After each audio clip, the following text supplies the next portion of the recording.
జై గురుదేవ దత్త. ప్రేమకు అహంకారానికి తేడా ఏంటి అనే విషయం మీద ఈరోజు మాట్లాడుకుందాం. ప్రేమ త్యాగాన్ని కోరుకుంటుందండి, అహంకారం స్వార్థాన్ని కోరుకుంటుంది.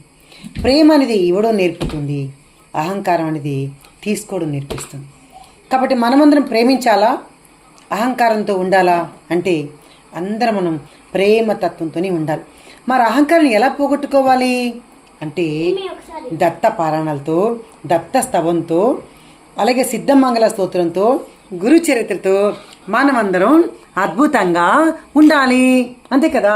చూడండి, మా శ్రద్ధమ్మ కూడా ఎంత ప్రేమమూర్తో చక్కగా వీడియోలు చేస్తూ ఉంటే అల్లరల్ల చేస్తూ వచ్చి చూసారా, ఇది చిన్నపిల్ల ఉండాలండి, ఇది ఇట్లా ఉండాలి మన ప్రేమతత్వంతో. కానీ పెద్ద అయ్యే కొద్దిగా మనం ఏమనుకుంటాం, కాదులే అని మనలో అసూయ ఈస పెరుగుతుంది.